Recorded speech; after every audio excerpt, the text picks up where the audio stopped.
Hello and welcome to Clever News Facts. We're reaching you live from Nigeria's capital city. I am Florence Joshua. Welcome. It's no longer news that embattled Minister of Innovation, Science and Technology, Uche has dramatically resigned from office amid the raging certificate scandal. The development has sparked nationwide reactions, with former Vice President Atiku Abubakar leading the charge, saying the resignation exposes the deep rot of dishonesty within the system and the urgent need for integrity in public service.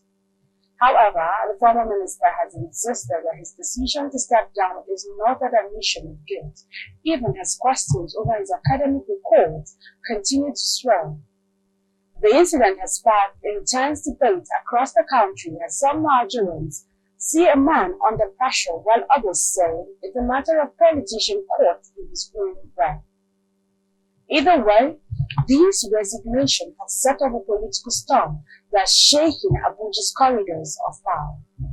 Clever News has the details. The story began when a whistleblower alerted some journalists in 2023 about alleged discrepancies in Naji's academic records. This led to the submission of Naji's University of Nigeria Nsukka UNN degree certificate and his NYSC discharge certificate to the NYSC under the Freedom of Information Act for authentication. Apart from what we put out, there were other information that we have. We spent a lot of time on the UNN campus, and there is just no evidence. We could see, when he was admitted, the courses that he took, the many times that he was absent from school, the many times he brought medical certificates as reasons why he couldn't write exams. And that was part of the reason why he couldn't write the last exam, the virology exam. There is no evidence that after he missed the exam the first time, the second time, and perhaps the third time, there is no evidence that he returned to write that exam. He admitted in a case that he brought himself that he never collected any certificate from the UNN. So where did he get this certificate that he took to the Senate? The same certificate was what he gave. This certificate, where did he get it from? He took this certificate, he gave it to the president for his appointment. When he was claimed by the State Security Service, that was the same certificate. However, the minister's head, in a swift response, dismissed the allegations, insisting his principal has done no wrong. Let it be on record that the Honorable Minister Chief Uche Geoffrey Naji graduated from UNN in 1985. The university officially confirmed this in writing in December 2023. It's reflected in his 1985 convocation brochure, which remains part of UNN's permanent archives. Any other claim or document to the contrary is false, malicious, and politically motivated. We call on the University of Nigeria to uphold its proud motto, to restore the dignity of man. It must reclaim its integrity by distancing itself from political manipulation and reaffirming the authenticity of its official records. This is not just about one man's academic record. It is about protecting the truth, preserving institutional honor, and ensuring that no university in Nigeria ever becomes a pawn in partisan politics, dirty partisan politics. The truth is simple, the record is clear, and the law is now on the side of justice. Amid the growing scandal, Uche Naji resigned from office on Tuesday, but maintained his resignation was not an admission of guilt, while insisting he graduated from UNN in 1975. Though reports indicate the university has yet to verify its records, a development fueling further speculation. For now, the controversy deepens with Nigerians watching closely to see whether this will be another case of whistleblowing vindicated or a reputation unfairly tainted. Imefon Okon reporting for Clever News. A social media storm is sweeping across Nigeria as calls intensify for the removal of FCT Minister Yesom.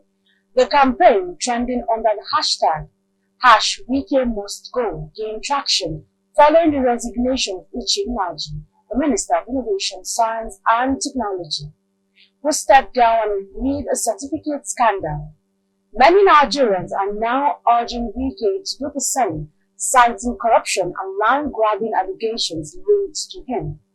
Reports circulating online allege that the former River State governor and his wife purchased 3 luxury homes in Florida worth over $6 million allegedly paid for in cash and transferred to their children. Wike, however, dismissed the claims as false and politically motivated, insisting his records in public service remains clean. Still, the outcry grows louder as Nigerians demand greater accountability and integrity from public officials, with many saying Nnaji's resignation should set the tone for others to follow. After 6 long months of political silence, the senator representing Kogi Central, Natasha Akpoti-Uduaghan, has made a dramatic return to the National Assembly. Her comeback on Tuesday ended a turbulent suspension that not only sparked public outrage but also left her constituents voiceless in the Red Chamber for half a year. As cameras flashed and colleagues exchanged greetings, Natasha's reappearance symbolized a comeback story wrapped in controversy, courage, and conviction. Political analysts say her return raises critical questions. What lessons were learned and what gains lie ahead for the people of Kogi Central after months without representation? After 6 long months of political silence, the senator representing Kogi Central, Natasha Akpoti-Uduaghan, has made a dramatic return to the National Assembly. Her comeback on Tuesday ended a turbulent suspension that not only sparked public outrage but also left her constituents voiceless in the Red Chamber for half a year. As cameras flashed and colleagues exchanged greetings, Natasha's reappearance symbolized a comeback story wrapped in controversy, courage, and conviction. Political analysts say her return raises critical questions. What lessons were learned and what gains lie ahead for the people of Kogi Central after 6 months without representation? It began with a seat dispute but quickly spiraled into one of the most talked about political showdowns in Nigeria's National Assembly. Senator Natasha Akpoti-Uduaghan's 6-month suspension followed a bitter disagreement over the unauthorized change of her Senate seat, which she claimed was an act of harassment and abuse of power by Senate President Godswill Akpabio.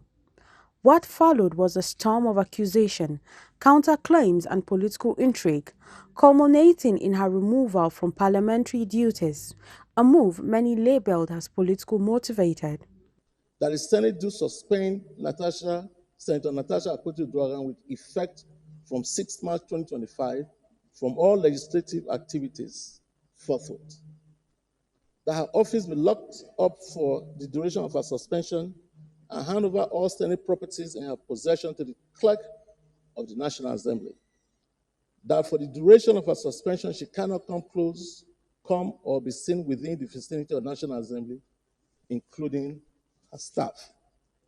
That her salaries and allowances, including those of her legislative aides, be suspended and withdraw of all security details for the duration of her suspension. And 7, that for the period of her suspension, she be barred from representing herself to the public, locally and internationally, as the Senator of the Federal Republic of Nigeria.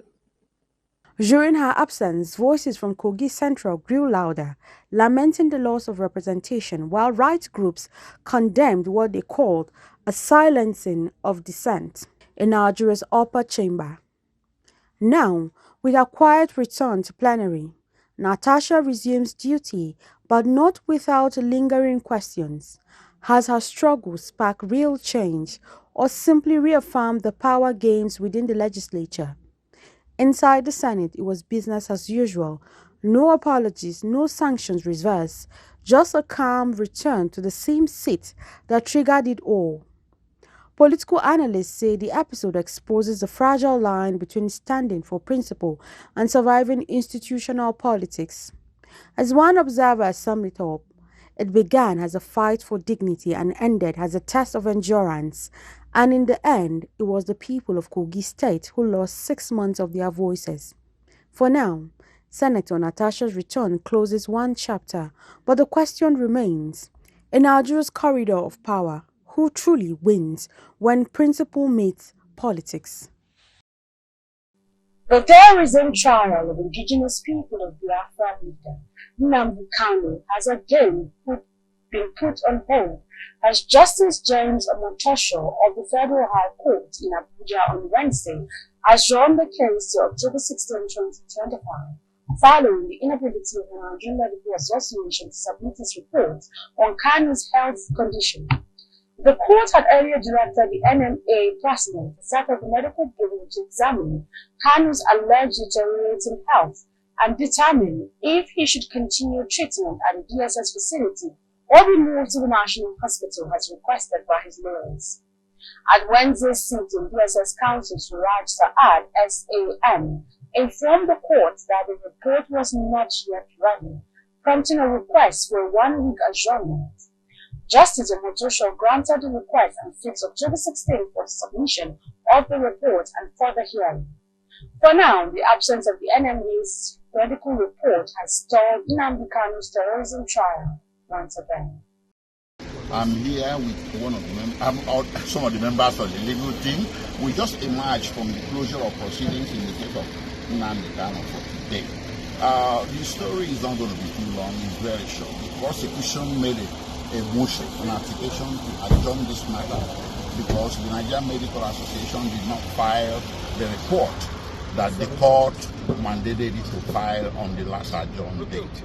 And that report, the kernel of that report is actually to advise the court whether Nnamdi Kanu is fit for trial, or continuation of trial, and whether he deserves to be transferred to a hospital, i.e. the National Hospital. So that report was not in, so for that reason the prosecution made a motion, an application to adjourn the matter to another date, and the judge granted the application and adjourned the matter to 16th October. So on the issue of medical counsel, yesterday medical counsel sat on the issue that has to do with Professor Aj. And when I got the information, I went to that place because I've written a petition against the DSSS doctor, the one that never examined Nnamdi Kanu, and wrote a report. That was a couple of years ago, and nothing happened. Then I also wrote another one against the doctor that never examined Nnamdi Kanu, but had the audacity to depose 37 paragraph affidavit, countering the report of Professor Aj. But surprisingly, they left my own petition and be treating another issue. I went there, confronted them with it, so they succeeded in intimidating me and harassing me with a petition against me at the FPDC. But that one is a different ballgame altogether. Now to the President, Mr. President, the President of the Federal Republic of Nigeria, please, as a matter of urgency, direct Attorney General to discontinue this funny charge. This charge is embarrassing Nigeria the more, and the more they kept on applying for adjournment. I know that they must have advised you, telling you that they don't have a case. I heard them saying. So in order to protect the integrity of Nigeria, please allow them to discontinue this particular charge, and so that Nnamdi Kanu will continue with his agitation. Chief Chukwuemeka Odumegwu Ojukwu went into the Biafran civil war because of injustice. Now, Ralph Uwazulike went into agitation for Biafra because of injustice. Today, Nnamdi Kanu is fighting the same injustice. And let me tell us, even if Nnamdi Kanu today stops today, there will be 10,000 other Nnamdi Kanu out there willing to take up the fight. And I must tell us that even my own children know that we are first of all Biafrans before we are Nigerians. Nobody can take that from us. We are first of all Biafrans. before we are Nigeria. Just like you are Odudua before you are, or Yoruba before you are Nigeria. Just like you are Arewa before you are Nigeria. Nobody can take our identity away from us. So let Nigeria know this. And they should not manipulate the reports, because already we have already had the reports before they came, and when they examined Mazen Nadeka, they even dictated more images that even the previous doctor could not even see. So that when they are writing their report, they should not manipulate it. A Nigerian lawyer identified as telejustice has sparked widespread conversation online after issuing a stern warning to couples about the possible legal consequences of being too loud during an intimate moment. According to legal practitioner, couples who make excessive noise in their bedrooms to the point of disturbing neighbors should actually face legal action under public nuisance laws. The lawyer via Facebook post explained that noise from the bedroom can be classified as a form of public nuisance if it interferes with the peace and comfort of others within a residential area. The statement has since gone viral, with many Nigerians reacting with humor, disbelief and curiosity. Some joked that the lawyer was trying to spoil the fun, while others admitted they had not been disturbed by neighbors' late-night noises. Mexico have stormed into the quarter-finals of the World Under-20 football tournament after thrashing host Chile 4-1 in a round of 16 clash that left them fans in disbelief. It was total dominance from the Mexicans, who outclassed La Rojita in every department, sending the hosts out of the competition in front of their own crowd. With that victory, Mexico will now face the winner of Argentina versus Nigeria encounter, scheduled for Saturday at 9 p.m. in Santiago. Elsewhere tonight at 8:30 p.m., Colombia will take on South Africa in Talca, while Nigerians Flying Eagles chase another memorable win over Argentina, whom they defeated in 2023. At midnight, Japan will test their tactical might against France as Paraguay lock horns with Norway. Tomorrow, USA battles Italy, while Morocco, Africa's remaining hope, face South Korea in a late-night showdown. The quarterfinals kick off October 12th, with all eyes now on the Flying Eagles as they seek to soar past Argentina once again. Norway tomorrow. Thursday at 8:30 p.m., USA will battle Italy, and same Thursday at midnight, Africa's Morocco will file out against South Korea of Asia. The third quarterfinals to be played at 9 p.m. of 12 October at Vancouver will be the winner of the US vs Italy match and winner of the Morocco vs South Korean match, while the fourth quarterfinal will feature winner of the Paraguay vs Norway and winner of the Japan vs France at the Valparaiso at midnight. A chilling prophecy from one of Nigeria's most respected clergymen has sent shockwaves across the country. The General Overseer of the Redeemed Christian Church of God, Pastor Enoch Adebayo, has warned that those mocking the church will not live to see the end of 2025. Speaking during the RCCG Holy Ghost Congress, Pastor Adebayo revealed that the message came directly from God, urging critics to repent before it is too late. He emphasized that God takes no pleasure in the death of sinners, but wants all to turn away from their wrongdoing. The pronouncement has since stirred intense debate among worshippers and observers, as many ponder what this divine warning will mean for those who continually attack the church. And that's the news, where we can follow up on latest events and happenings around the world on social media platforms on Facebook, Instagram, and YouTube at Clever News Stats, or via our handle Lex, formerly known as Twitter at Clever Online. Many thanks for watching. I'm Florence Joshua. Bye for now.